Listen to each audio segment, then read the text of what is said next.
Ladies and gentlemen, the story you are about to hear is true. Only the names have been changed to protect the innocent. NBC brings you Dragnet.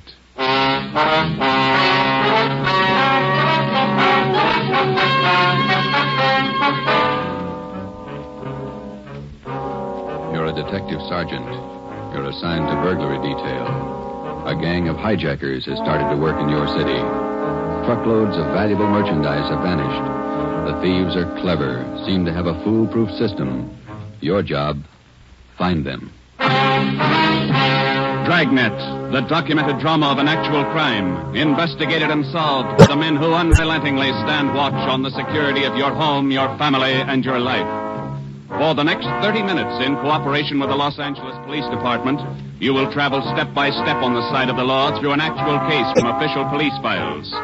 From beginning to end, from crime to punishment, Dragnet is the story of your police force in action. It was Thursday, March 6th. It was windy in Los Angeles.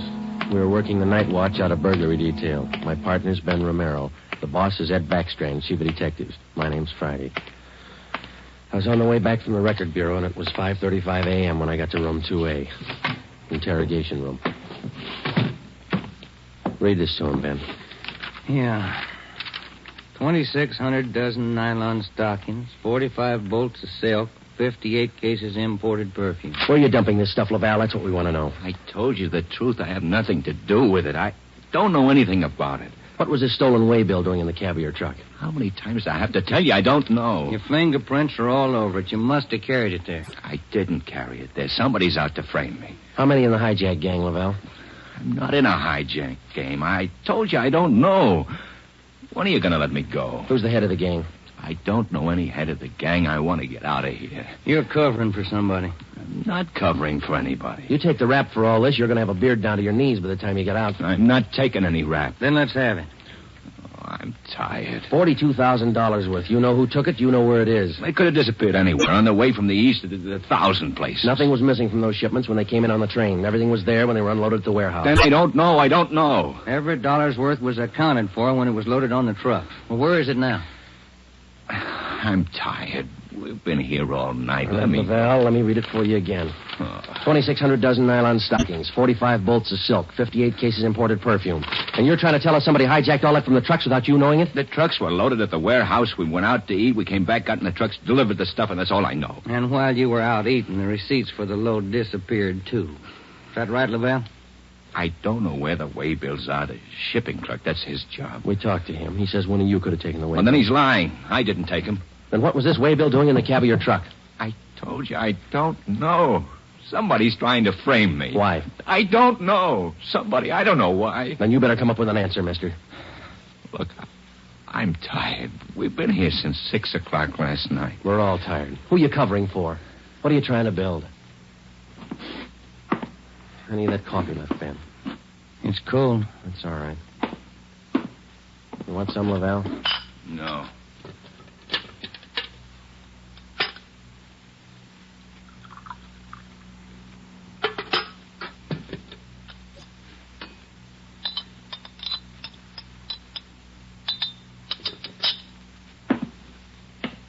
All right, now, look, let's get one thing straight. We've been here all night. We can be here all day, tomorrow, the day after that, and the day after that. Yeah. We got enough to make you on this. You know that, and we're going to stay with you to tell us the truth, everything.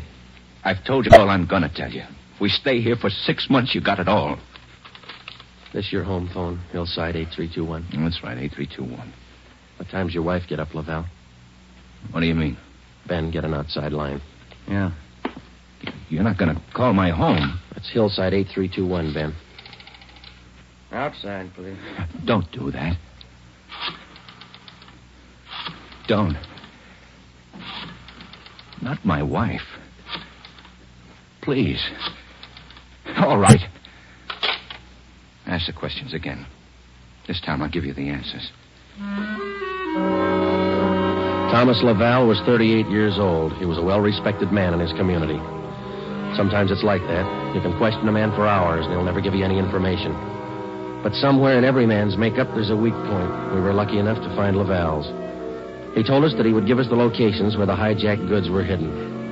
He told us the addresses were written on the ledge of a windowsill on the 7th floor of the Teamsters Union Hall. It was 8:30 a.m. On the 7th floor, is that right? Yeah. Do me a favor. Don't make it too big. Well, look, we have to walk through the hiring hall before we get to the elevators in the back. Yeah? These handcuffs. They'll see them, all the guys in the hall. They know me. Can't you take them off my wrists till we get in the elevator? Sorry, Laval. Well, I won't try anything, but don't make me walk in front of them with these on. Sorry. Just till we get in the elevator. Can't you do that? I don't want the guys to see me. Well, here's my overcoat, Laval. I'll drape it over your hands here, and they won't see the cuffs. There you are. Come on.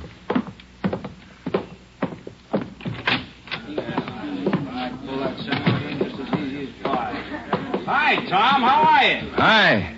What's new, Tom? Not much.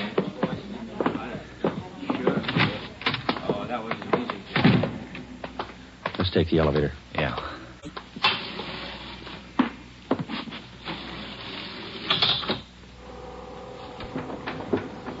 Cigarette? No, thanks. You? Yeah, okay. Thanks.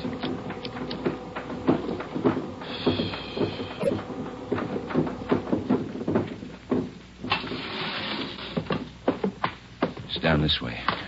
Let me show you. To the left. A window up ahead there. Yeah, this one. I don't see anything on the windowsill. It's on the outside. Open the window and let me check. Yeah. Let me see it. Ben, grab him. He's trying to jump. Get back here. Get back. I told you, you hear? Go! Get him, Joe. Can't hold him. He's pulling me out. Hold on, Ben. Grab me. Joe! He's slipping. Try, Joe. Hold on. He's kicking loose. I can't hold him. Hold him, Joe. Ben!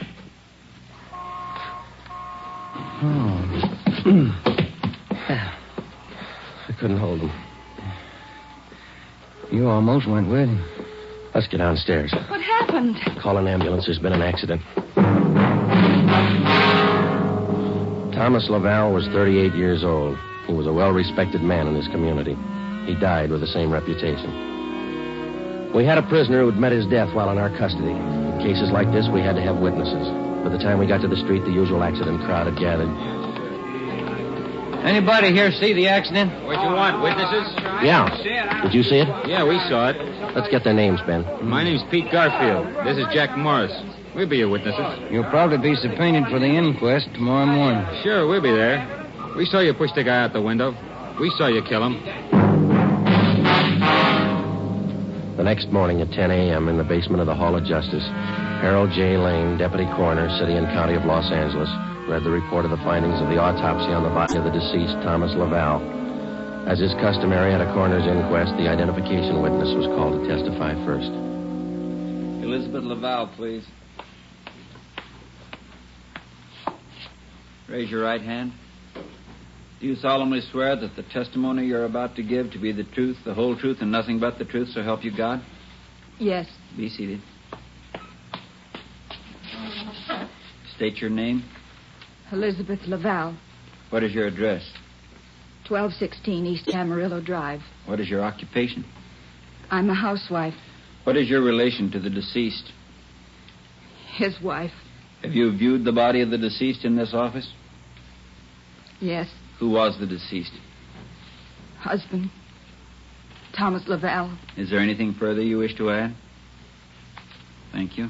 Step down, please. Joseph Friday. Raise your right hand. Do you solemnly swear that the testimony you're about to give to be the truth, the whole truth, and nothing but the truth, so help you God? I do. Be seated.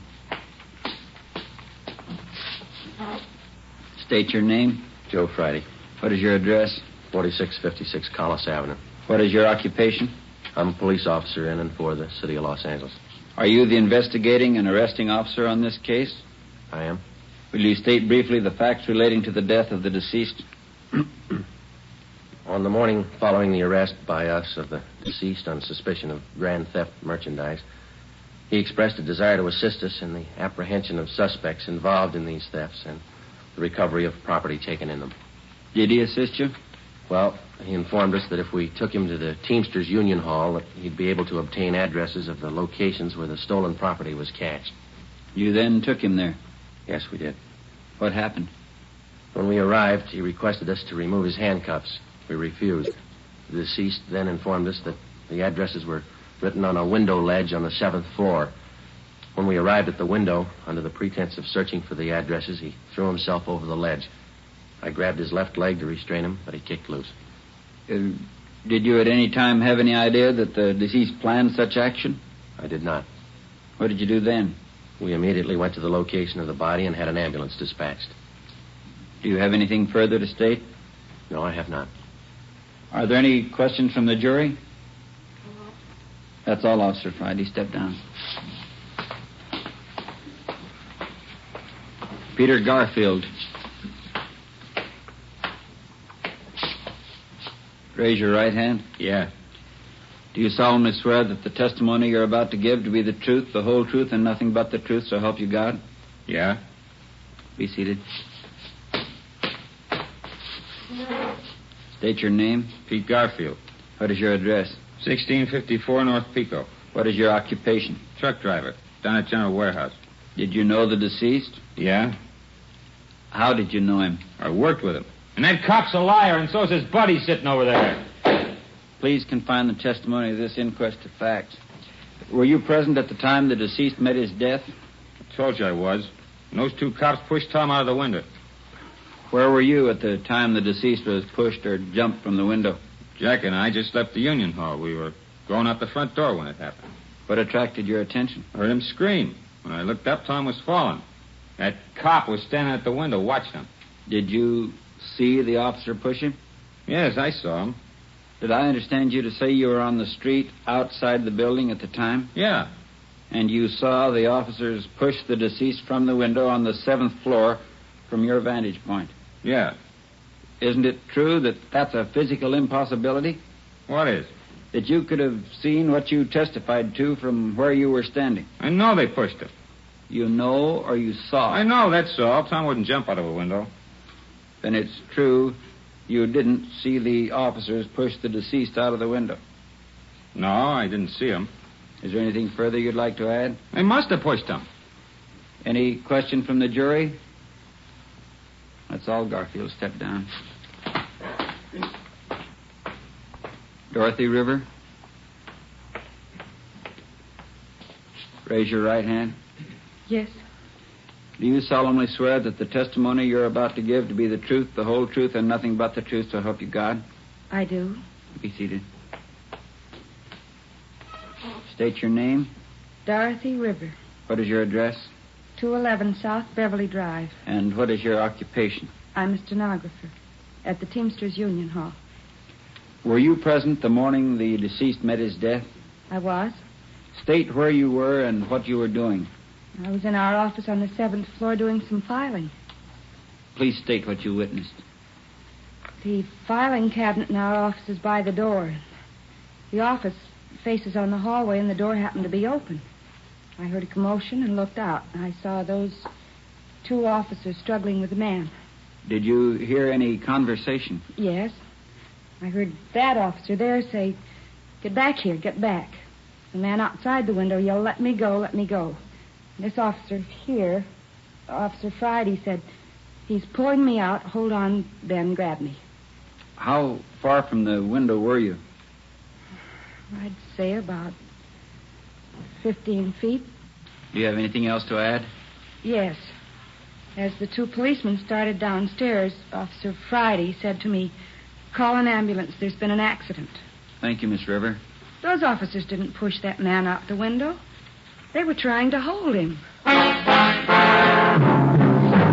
After hearing additional witnesses, the coroner's jury retired at 11:57 a.m. 8 minutes later, they returned with their decision. The deceased met his death voluntarily and by his own actions.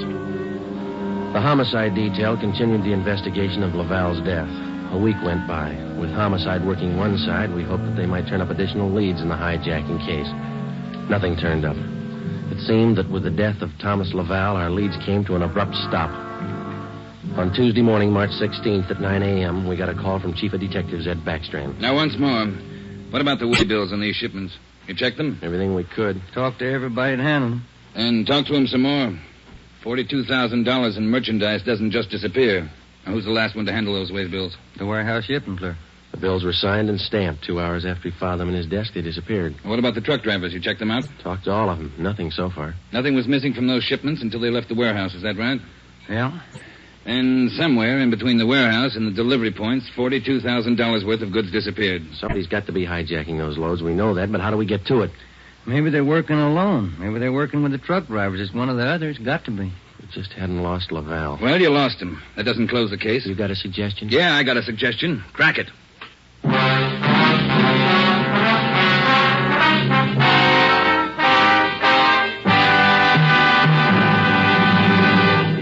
You are listening to Dragnet, authentic stories from official police files. And now, an important announcement. Ladies and gentlemen, we are pleased to announce that starting next Thursday, October 6th, Dragnet will be brought to you by Fatima Cigarettes. We'd like to take this opportunity to thank you, the listener, for your excellent response to our efforts in bringing you these weekly authentic presentations of actual cases from official files. Your letters are the only indications we have that Dragnet is a source of your listening pleasure. We'd like to hear from all of you. Starting next Thursday, October 6th, over most of these same NBC stations, Dragnet will be heard weekly at 10:30 p.m. Eastern Standard Time, immediately following the Supper Club. Check your newspaper for local release time.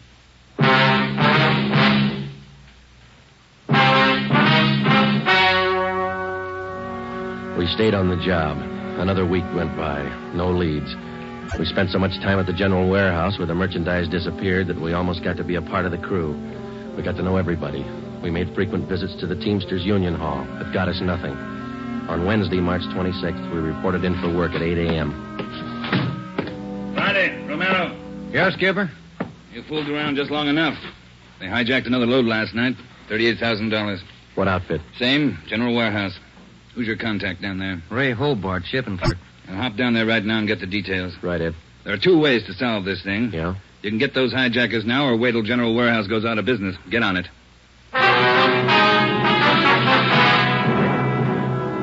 Hobart, who was the shipping clerk on duty last night? I was, working for Siggy, Siegelmeister.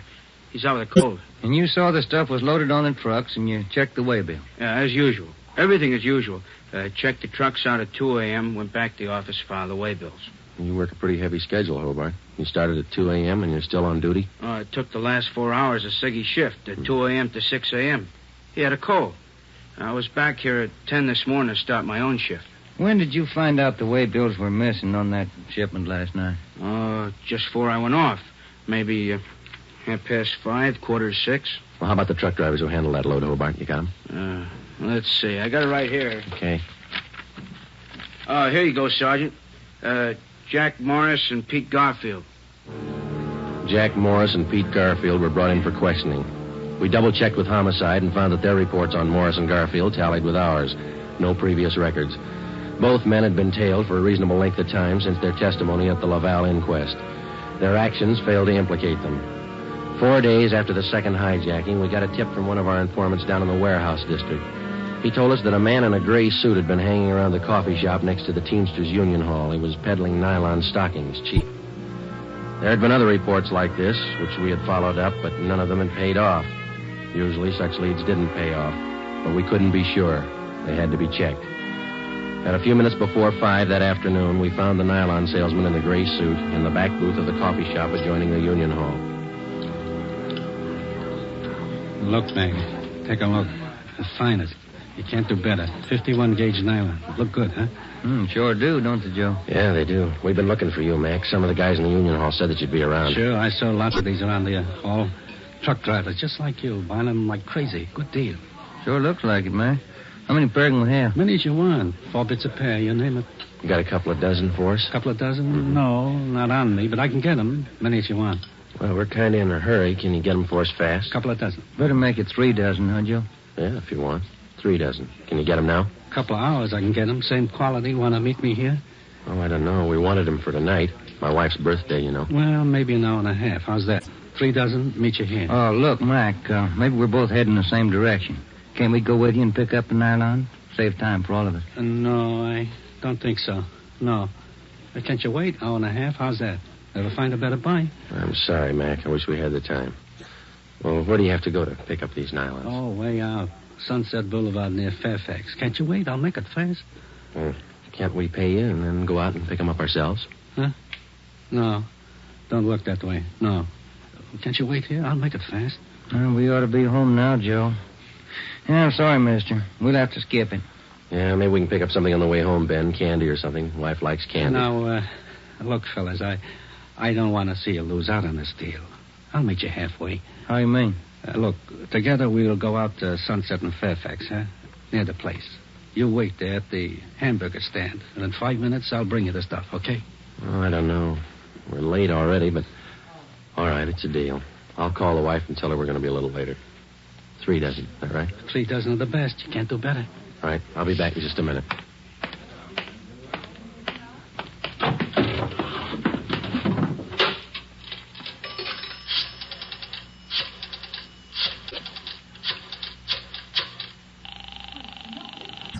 $253. 2523. Chief of Detectives Office, Chandler. Mike, Joe Friday, Backstrand there? Out right now, Joe. Well, then do me a favor, Chandler. Make it fast. Get a couple of men out to Sunset and Fairfax as fast as you can. Tell them to watch for Ben and me. You got that? Yeah, what else? We'll drive up in our car with another man. Ben and I will get out of the car and go in the hamburger stand. The other man will walk off. Whoever you get, tell him to follow that man. You got it? Right. All right. Just tail him. See where he goes, see what he does. Okay, Joe, right away. All set, Joe? She got dinner ready? Yeah, just about. We better hustle. Sure. Best deal in the world. Let's go. At 5 minutes to 6, we pulled up at the corner of Sunset Boulevard and Fairfax. It was almost dark. Ben and I got out of the car and started over for the hamburger stand on the corner. We caught a glimpse of Barcy and Kaplan in one of our detective cars parked in a gas station on the opposite corner. They had their eyes on our man.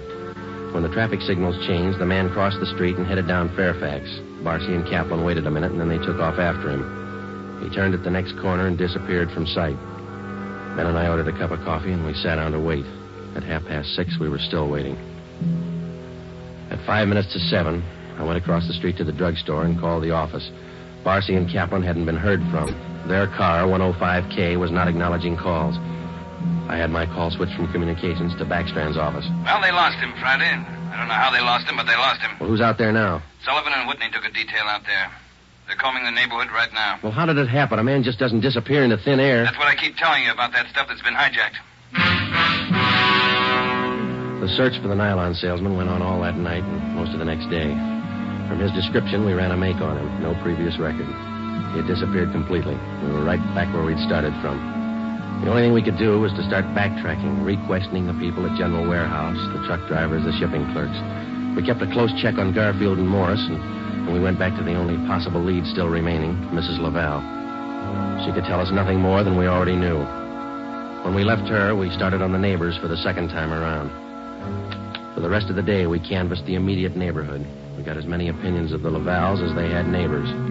At 3:30 that afternoon, we visited with Miss Gertrude Langster, a 50-year-old maiden lady who lived almost directly across the street from the Laval house. She'd been out of town the first time we covered the neighborhood. The old saying goes, Sergeant, there's no fool like an old fool. Oh, say, if I told you the chances I had when I was a girl. Yeah, but we just... not truck drivers like that Laval man, God rest his soul, but fine, wealthy men, bankers, lawyers. Templeton Grant, you remember him? No, ma'am. I was engaged to him once. Butterfly waist, that's what he used to call me. Well, I was slim in those days. Would you like to see some pictures of me as a girl? No, thank you, ma'am. We'd just like to ask you a few questions, that's all. Could you tell us if the Lavals had many visitors to their house in the past 6 months or so? Oh, no. Funniest thing, I am the nosy type, Sergeant. I like to know everything that goes on around my neighborhood, and you can take my word for it, the Lavals never had visitors. You know, Sergeant Friday, you remind me of a young man I used to be engaged to just a few years ago. Yes, Miss Langston. Now, would you tell us, please? Did you have any reason to think that there was something a little out of the ordinary about Laval? Oh, little out of the ordinary, he says, but my dear man, yes. Here he was, a truck driver, and there she was with a home furnished like the Astors. Why, I even used to see him cart some of the things home in that car, his beautiful things, rugs and glassware, bolts of fabric. Oh, gorgeous. And he'd bring these things home after work. Is that it, Miss Langston? Anytime, day or night, weekends, anytime. Mm-hmm. After 4, Joe, we better call office. Yeah. Now, are you sure of all that you've told us, Miss Langster? Sure. Oh, my dear man, of course I'm sure. I watched him week after week. Well, thank you. Won't you stay for a cup of tea? I'll have Josephine fix it. Josephine? No, thank you, ma'am. Well, then, perhaps a glass of sherry? Thank you, no. But there is something. Yes? I wonder if we could use your phone, please. Oh, yes. In the hall, next to the umbrella stand. Thank you, ma'am.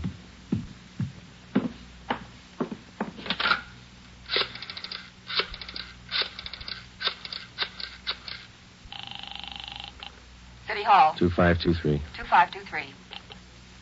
Thanks, Trent. Friday, Ed. Nothing much here. Well, there's something here. Barcy and Kaplan just called. Pete Garfield left his house half an hour ago. Then he picked up Morris. What's so unusual about that? Nothing, except the guy driving the car is the little man in the gray suit, the nylon salesman. Barcy and Kaplan are tailing him. Where are they now? Headed north out Riverside Drive. There's nothing out there but a golf course and a lot of riding stables. I don't care what they do for recreation. Go get them. With red light and siren, it took us 12 minutes to pick up Barcy and Kaplan on Riverside Drive. At 4:23 p.m., we pulled up in front of the Blue Pony riding stables. Barcy and Kaplan's car was overturned just beyond the driveway leading up to the riding academy. Kaplan's hurt. I called an ambulance. They rammed us. What kind of a car are they in? They switched. They're driving a 12-ton Bulldog semi. Which way they head? Going north. Got a 3-minute lead on you. Pneumatic commercial. Adam 653. Let's go, Ben.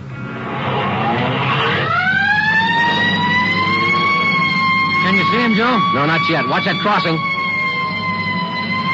Up ahead, Joe. That's a semi. Can you read it? Wait a minute. Adam 653. That's them. Took a right on Lancashire. Don't lose them. They're pushing that semi too hard. Look at that trailer sway. They'll have to stay on Lancashire. They're going too fast to turn now. Traffic's closing in up ahead of them. They better not turn. That's what they're doing. Look at that trailer whip. They're going over. Into that storefront.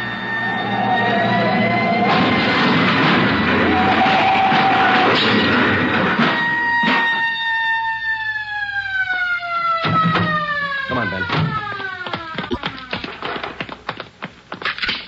You all right? Wait a minute. Let me see. Yeah, they're banged up, but they're alive. Well, there they are, Joe. Yeah. Garfield, Morris, little man in a gray suit. It's funny, isn't it? What's that? Garfield's going to swear we pushed that truck through that window.